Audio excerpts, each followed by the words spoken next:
مجلس کے آغاز سے پہلے آپ تمام مومنین سے التماس ہے، ڈاکٹر سید جاوید حسین زیدی، سیدہ شہزاد زیدی، سید نوید حسین زیدی، ان مرحومین کی بلندی درجات کے لیے اور ان کے ساتھ ساتھ آپ سب اپنے مرحومین کو اپنی نیتوں میں شامل کرتے ہوئے اور ملت کے شہداء کو شامل کرتے ہوئے بالخصوص پارہ چنار کے دلخراش واقعے کے شہداء کو اپنی نیتوں میں شامل کرتے ہوئے سورۃ الفاتحہ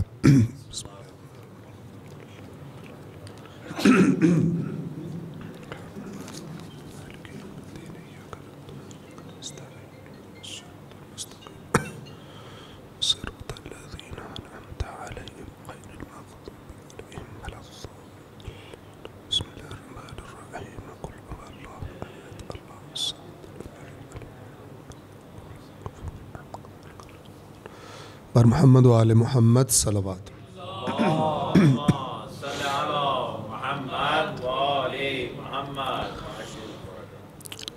اعوذ باللہ من الشیطان الرجیم، بسم اللہ الرحمن الرحیم، الحمد للہ الذی نزل الفرقان علی عبدہ لیکون للعالمین نذیرا، والصلاة والسلام على نبيه وصفيه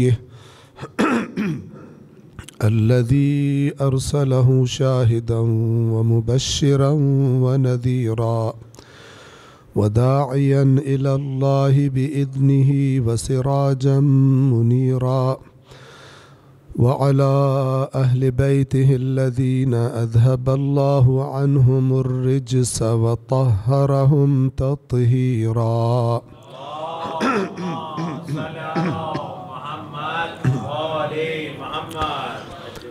أما بعد فقد قال الله تعالى في القرآن الحكيم وهو أصدق القائلين، اعوذ باللہ من الشیطان الرجیم، بسم اللہ الرحمن الرحیم، کتاب انزلناہ الیک مبارک لیدبروا آیاتہ ولیتذکر اولو الالباب، صدق اللہ العلی العظیم۔ صلوات پڑھیں محمد وآلہ۔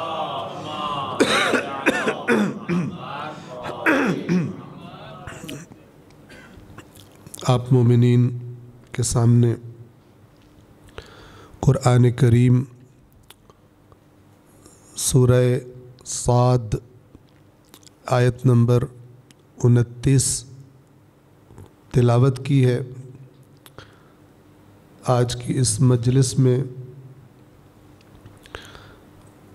اس آیت کریمہ کا معنی اور مفہوم اور اسی آیت کے ذیل میں اور اسے اور زیادہ بہتر سمجھنے کے لیے اس ہستی کا ایک فرمان، حدیث جو کہ دعا ہے، وہ ہستی کے جس کی روایات کے مطابق شہادت کی مناسبت ہے، یعنی امام جعفر صادق علیہ الصلاۃ والسلام،